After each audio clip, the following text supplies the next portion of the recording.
Hey everybody, it's Michael back with you. Can you believe it? This is the second video in just the last couple of days. So I'm realizing I just want to really talk to you, reach out to you, share energy with you.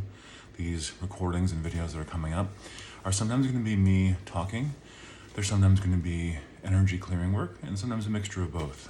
So I just wanted to kind of come back. This YouTube channel has been around for me for like 16 years now.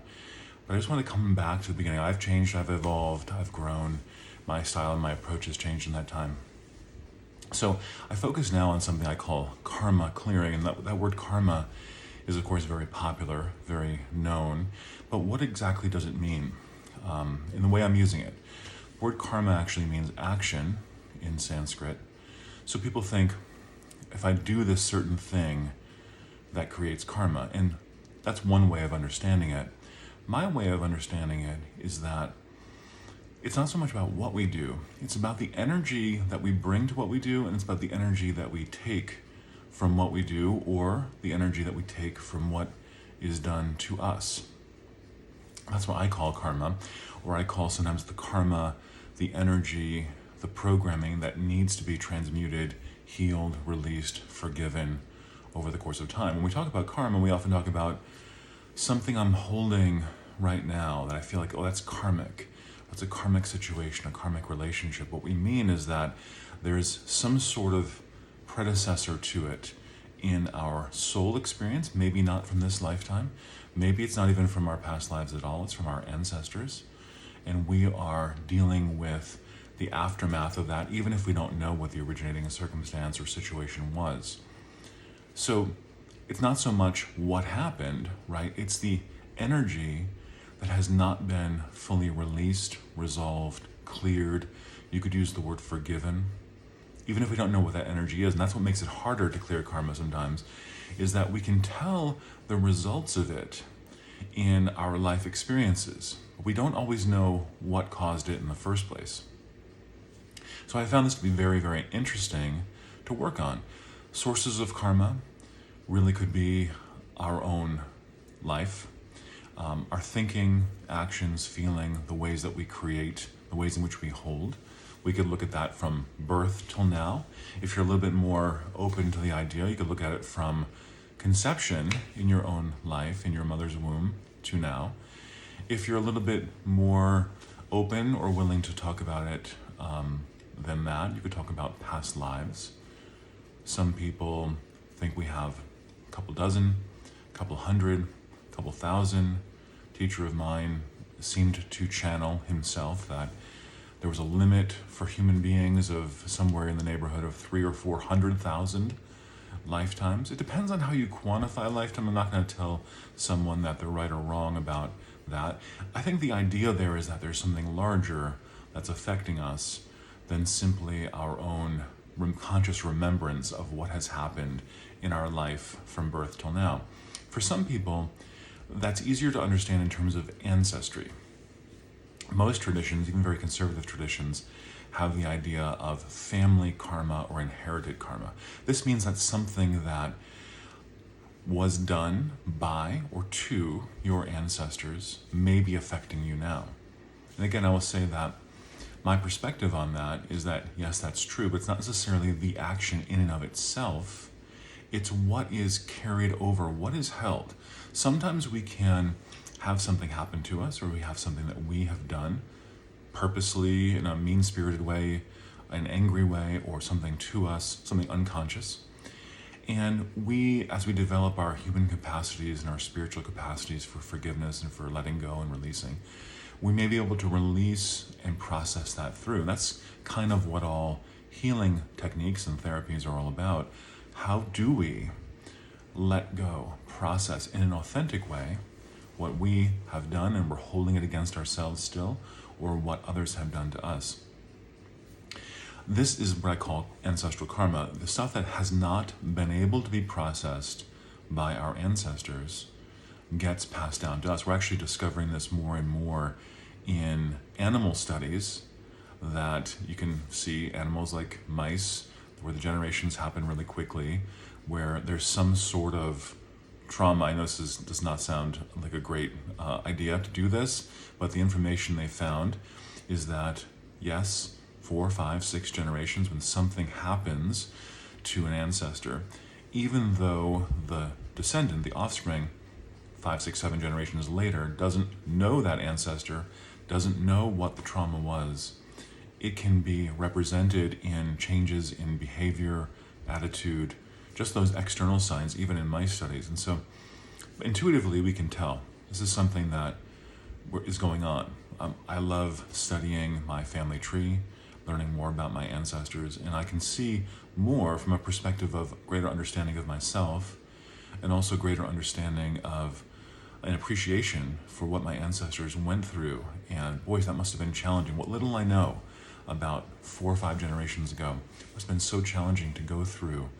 And yet I can see in myself now, oh, I'm here to help change and evolve myself, what I've inherited there. As we do ancestral clearing work, which is one topic that we focus on frequently in these clearings, we are actually, the idea here is that we are actually going into the ancestral realm and helping them to clear and to resolve issues that they are still holding. It's not because they're evil, it's not because they're bad, it's not because they're being punished by some being in the sky who's saying, you know, you're not forgiven for that. No, we are the ones who need to forgive ourselves. We often don't know how to do that. So we go in using ancient and modern styles of karma clearing techniques, and we help to alleviate the energy for our ancestors. And even though we have already been born in this life, in this body, as soon as our ancestors, even going back hundreds of generations, as soon as they clear something, as soon as they heal something in themselves, we get the immediate benefit of that ourselves.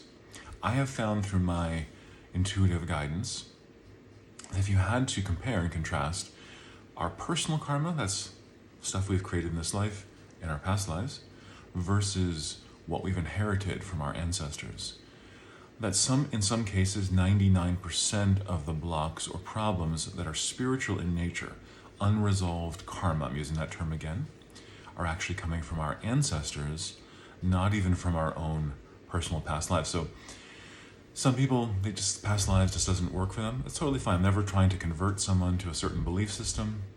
I'm just presenting that as a possibility. But for many people who even, they're not going to go there, the idea that, yeah, our ancestors, there's something here that maybe hasn't gotten resolved. Sometimes called ancestral curses, but remember, our ancestors are not somehow evil beings in the sky somewhere, you know, pointing their finger at us and saying, I'm going to get that Michael down there on Earth, I'm going to curse him. And, you know, we think of curses in like the Hollywood kind of way of viewing it, but that's not what is happening at all. A curse, as a family curse, an ancestral curse, is just something, an unresolved program, something unresolved within an individual, maybe within a family system that hasn't been examined, hasn't been released, it hasn't been forgiven, hasn't been cleared. There's not an evil intent behind it. It's just the nature of unconsciousness. Limited consciousness is just that. It is what it is until someone identifies it and is able to work on the issue themselves.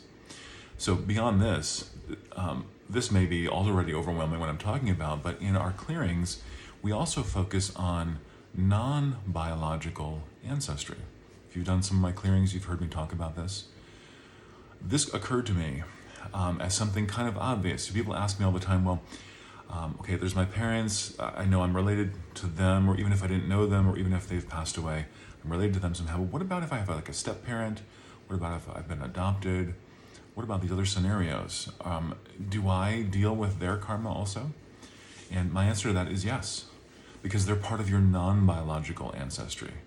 You know, biology is just one way we have of connecting to a lineage, right? But we have other types of lineages. We have lineages even of country, of religion, of race and gender identities, and non-biological influences, education, step families, all of these kinds of things. I have found in my own intuitive guidance that most people have anywhere between 30 to 50, the number can vary, of different types of lineages, where you are getting the karmic effect, not the biological effect directly, but the karmic effect from these beings right directly to you as if they were your biological ancestors. So my point, I'm gonna wrap up this video. My point is there's a lot of unprocessed, unfinished stuff. Sometimes this stuff is what we have done, sometimes it's what has been done to us. It's not necessarily, by use of the word karma, it's not necessarily we're going to undo some action that was done. Karma means action. It's not really the way we're using it here. It's not about what was done, it's about the energy that was attached to that. And even more than that, the energy that still remains now attached to that. I don't remember 10 past lifetimes ago, but if I had a real trauma then, if someone violently killed me, I violently killed someone else, if something was unforgiven, there was all this anger that was never processed, that goes up into the soul after death, physical death, and it becomes part of that soul akashic field, you could say, and it becomes part of what we're here to heal in ourselves. So this is spiritual clearing work that I help to facilitate, which is distinct from other types of healing. I'll talk more about that in another video. As I said, if in other videos, if you want to get in touch with me, you can always go to my website. It's Clear and Connect. It's all one word, it's spelled out, .com. Or you can Google my name, and there's a contact form there, but you'll also see all kinds of things that I'm doing, individual clearings, group clearings, and over 400 at this moment, past group clearings that are still energetically available to you now. So, friends, thanks for watching. I'll see you in the next video.